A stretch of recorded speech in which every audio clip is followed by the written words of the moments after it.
Pagiku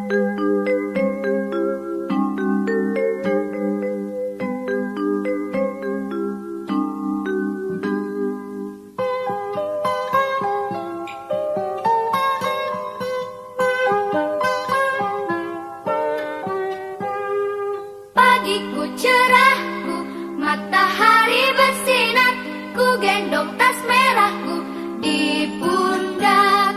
Selamat pagi semua, ku nantikan dirimu di depan kelasmu, menantikan kami.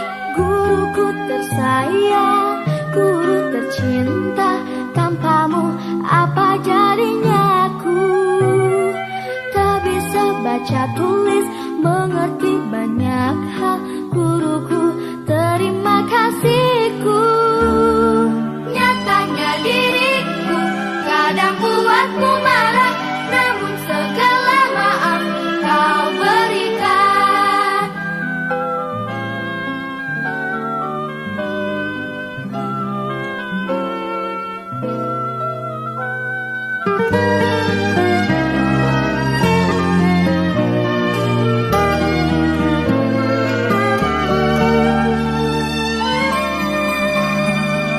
Selamat pagi semua, ku nantikan dirimu di depan kelasmu, menantikan kami. Guruku tersayang, guru tercinta, tanpamu apa jadinya aku?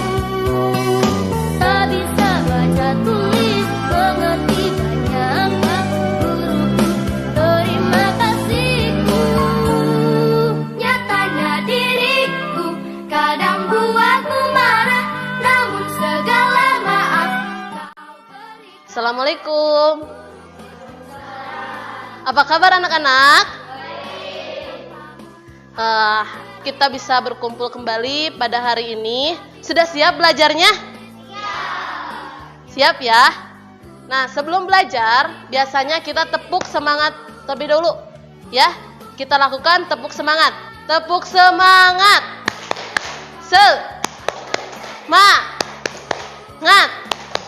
Semangat. Anak-anak, sebelum kita belajar, kita akan berdoa terlebih dahulu dipimpin oleh ketua kelas. Silakan ketua kelas.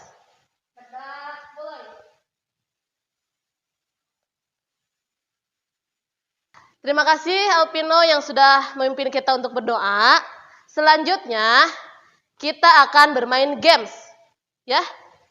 Pernah kita kemarin bermain games yang gajah dan semut. Ya. Kalau gajah gimana?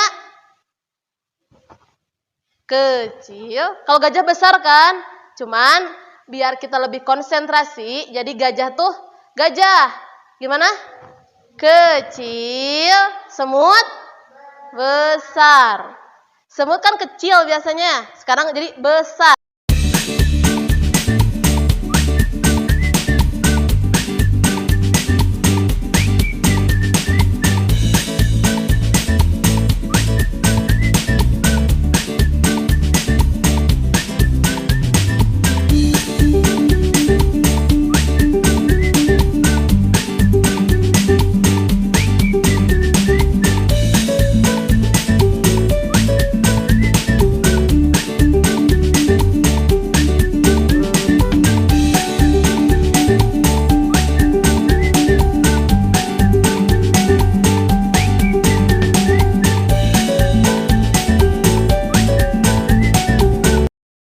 Sebelum pembelajaran mengadakan kesepakatan kelas. Ya. Biasanya yang udah ada di sini adalah kesepakatan kelas untuk 1 semester. Kesepakatan kelas. Ya. Boleh apa saja kesepakatan kelas yang akan kita lakukan. Yang punya saran nanti Ibu tulis. Kita ada 6 poin saja ya, biar tidak terlalu banyak. Boleh ada masukan dari ketua kelasnya? Berarti kelas selalu bersih. Itu. Ada lagi yang lain? Fadlan? Ada masukan? Ada. Pulang mau jam berapa gitu boleh. Buang sampahnya jangan sembarangan. Kelas harus bersih. Yang kedua. Yuk. Ya. Duduk dengan rapi. Mulai. Duduk dengan pembahasan materi lebih lanjut. Harus aktif ya. Kalau ada pertanyaan boleh ditanyakan. Udah? Ada lagi? Yang pertama, kelas harus bersih. Berarti jangan buang sampah sembarangan ya. Yang kedua, duduk dengan rapi. Yang ketiga, nanti kalau tanya.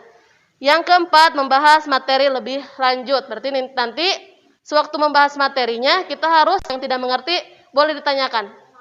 Iya. Nah, aktifkan. Oh, berarti bertanya. Kalau nanti ibu bertanya, Id jawab. Kalau Id gak ngerti, aduh bingung. Id bertanya. Itu namanya aktif di kelas ya. Kalau diem, berarti itu nggak aktif. Adapun tujuan pembelajaran hari ini, yang tadi sudah kita pernah bahas. Yang pertama, kita akan membahas mengenai penghematan energi. Ya, hemat energi gitu. Nah, energi itu harus dihemat, ya kan? Kenapa? Kalau tidak dihemat kan energi bisa habis ya, lama-kelamaan. Nah, kita akan membagikan, ibu ada lembar kerja siswa. Jadi silakan dibagikan ke belakang. Ya, itu nggak boleh.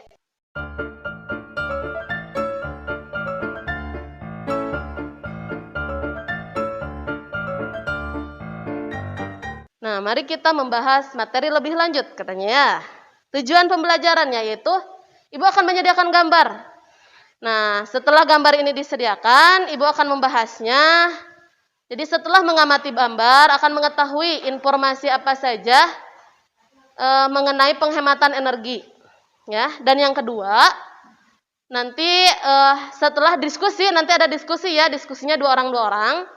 Setelah berdiskusi, akan mengetahui tentang hak dan kewajiban penghematan energi. Dan yang ketiga, akan mengetahui cara menghitung luas area dengan satuan baku. Ada perilaku hemat energi dan ada perilaku tidak hemat energi. Apa saja perilaku yang termasuk hemat energi? Ada yang tahu? Bisa lihat? Iya, pintar. Mematikan.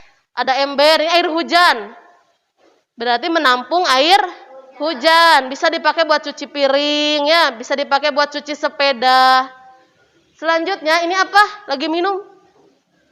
Iya, minum air yang sudah diambil. Jadi airnya jangan lek. Udah dibiarkan. Itu penghamburan. Jadi diminum sampai tempat. Iya, ada bersepeda. Bersepeda juga termasuk hemat energi. Kalau yang jaraknya dekat, kenapa harus pakai motor? Takutnya kan bensin habis dan sebagainya ya. Jadi bisa menggunakan sepeda. Ada lagi? Menyiram tanaman. Air. Iya, dengan secukupnya. Terus apa lagi? Makan? Dihabiskan makanannya ya. Itu terus menutup keran yang tidak perlu dan menabung. Nah, menyisihkan sebagian uang termasuk hemat energi. Ada perilaku yang tidak hemat energi atau boros. Nih, semuanya menyala. Siang hari lampu nyala, TV nyala, main game. Berarti itu contoh tidak hemat energi. Ini air, udah kenyang tapi makanan masih banyak. Jadi ngambilnya kebanyakan. Itu juga sama, tetap boros. Tuh nyiram tanaman malah siapa yang suka ini nih, lakuin ini. Ada ayo membaca wacana di bawah ini. Iya, isi nama dulu LKS-nya ya. Kita membaca dulu wacananya yang di bawah. Ada Uden yang belum bisa. Energi listrik.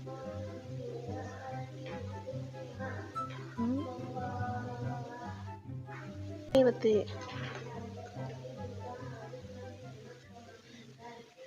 langsung menjalankan televisi di pagi hari. Bahkan ketika Edo ke sekolah dan ibunya memasak di dapur. Terus tak bukaan.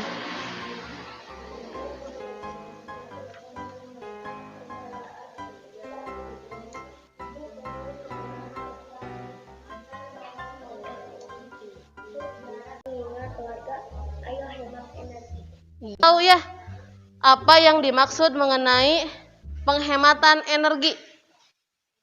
Tadi siapa? Udin. Kalau Udin itu hemat gak orangnya?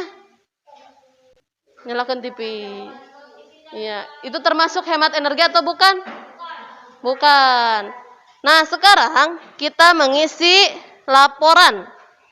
Laporan apa saja kegiatan penghematan energi yang telah kita lakukan di rumah. Seperti tadi kan ada mematikan listrik saat sudah siang. Itu salah satu contohnya ya. Isi lagi yang kosongnya. Boleh ya, sok. Mul, isi. Nanti yang sudah ke depan ya membacakan laporannya.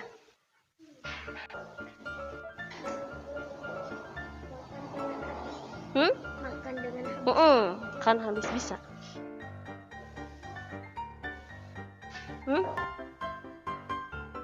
Waktunya 5 menit ya. mematikan keran air saat tidak digunakan. Saat mau tidur lampu dimatikan. Tidak membuang-buang makanan. Menghabiskan minum yang sudah diambil. Iya, itu contohnya ya. Sekarang kita berdiskusi. Nah, diskusinya satu kelompok 2 orang. Apa yang akan kita diskusikan? Yang akan kita diskusikan mengenai kewajiban dan hak menghemat energi. Ya, tadi kan kita harus menghemat. Kenapa kita harus hemat energi? Karena energi itu apabila dipakai terus-menerus, lama-kelamaan akan habis. Ya, jadi kita perlu untuk menghematnya agar cukup untuk dipakai. Mari kita berdiskusi. Boleh berdua sok diskusi nak.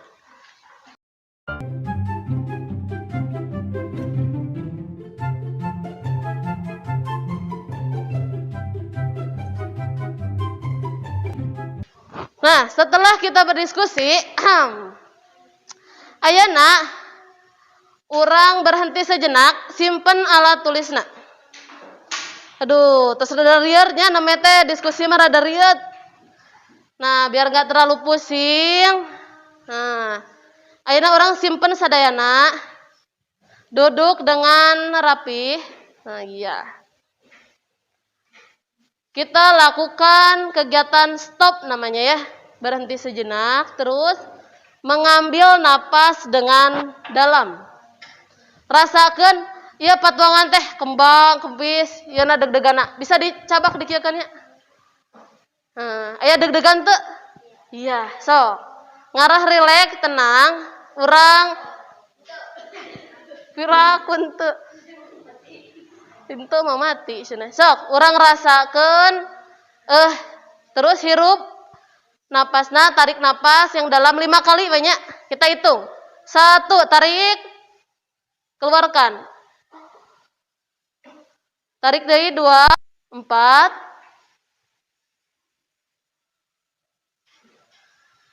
5. Ayeuna materi terakhir mengenai menghitung luas area dengan satuan baku. Bisa lihat ke depan. Ini ada contoh dari kotak-kotak. Areanya itu yang warna biru. Cara menghitungnya, satu kotak berarti 1 persegi satuan. Setengah, nah ini setengah. Kalau setengahnya ada 2, sama dengan 1 kotak. Hari ini pembelajarannya sudah selesai. Kita akan merefleksi tadi pembelajaran dari awal sampai akhir ya.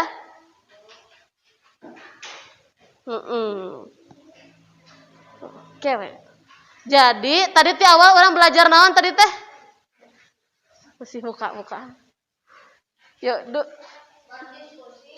diskusi tadi teh naon deui? Hemat energi, cenanya orang belajar teh naon deui? Menghitung luas.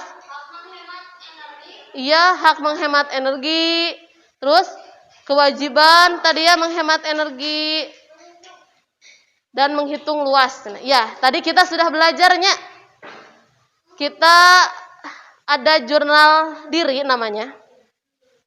Merefleksikan apa yang dirasakan setelah pembelajaran. Ya, jadi kita menuliskan lagi, itu namanya jurnal diri ya, yang belakang itu. Apa yang kita rasakan, kita harus ketahui. Nah, itu bisa diisikan. Apa yang kalian rasakan setelah belajar hari ini? Senang. Nanti boleh bisa ditulis, bisa cuma diucapkan tenanawan. Setelah mempelajari tadi penghematan energi. Terus tadi teh tentang hak kewajiban. Selanjutnya menghitung luas.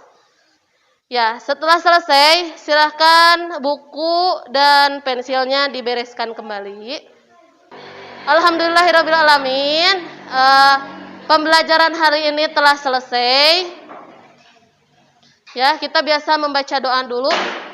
Kali ini siapa yang memimpin? Nggak usah berdoa. Mulai.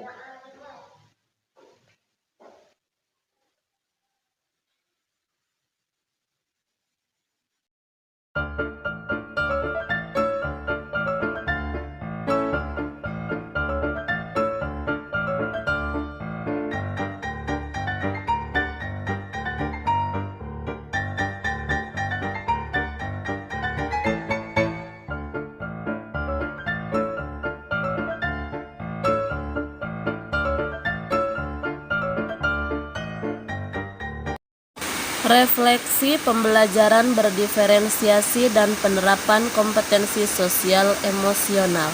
Saya merasa dalam merencanakan dan melaksanakan pembelajaran berdiferensiasi dan kompetensi sosial emosional ini sangat menantang karena berbeda dari kebiasaannya. Pembelajaran berdiferensiasi sering dianggap pembelajaran yang membedakan tugas murid. Padahal bukan dari segi tugas yang dibedakan, namun dari segi penyampaian guru dengan menggunakan berbagai metode dan strategi agar murid menjadi paham dan mengerti. Guru tahu beragam kebutuhan muridnya di dalam kelas dan memilih opsi pembelajaran yang sesuai. Maka kemungkinan besar pengalaman belajar yang mereka rancang akan cocok untuk sebagai besar murid. Pembelajaran yang saya dapatkan setelah menerapkan diferensiasi dan sosial emosional ini jadi lebih tahu dan mengerti apa yang menjadi minat siswa, sehingga kita dengan sadar membuat sebuah pembelajaran yang bermakna bagi mereka. Pendidikan haruslah sadar bahwa setiap anak adalah unik dan memiliki karakteristik yang berbeda dengan anak yang lainnya, dan seharusnya bisa mengakomodasi dari semua perbedaan ini, terbuka untuk semua dan memberikan kebutuhan-kebutuhan yang dibutuhkan oleh setiap individu. Keberagaman dari setiap individu murid harus selalu diperhatikan karena setiap peserta murid tumbuh di lingkungan dan budaya yang berbeda sesuai dengan kondisi geografis tempat tinggal mereka. Untuk rencana perbaikan ke depan, saya akan menerapkan diferensiasi dan kompetensi sosial emosional dalam setiap pembelajarannya dan akan mencari strategi serta metode yang cocok dengan pembelajaran. Sekian penampilan dari saya, semoga bermanfaat. Terima kasih, salam bahagia, merdeka belajar. Wassalamualaikum warahmatullahi wabarakatuh.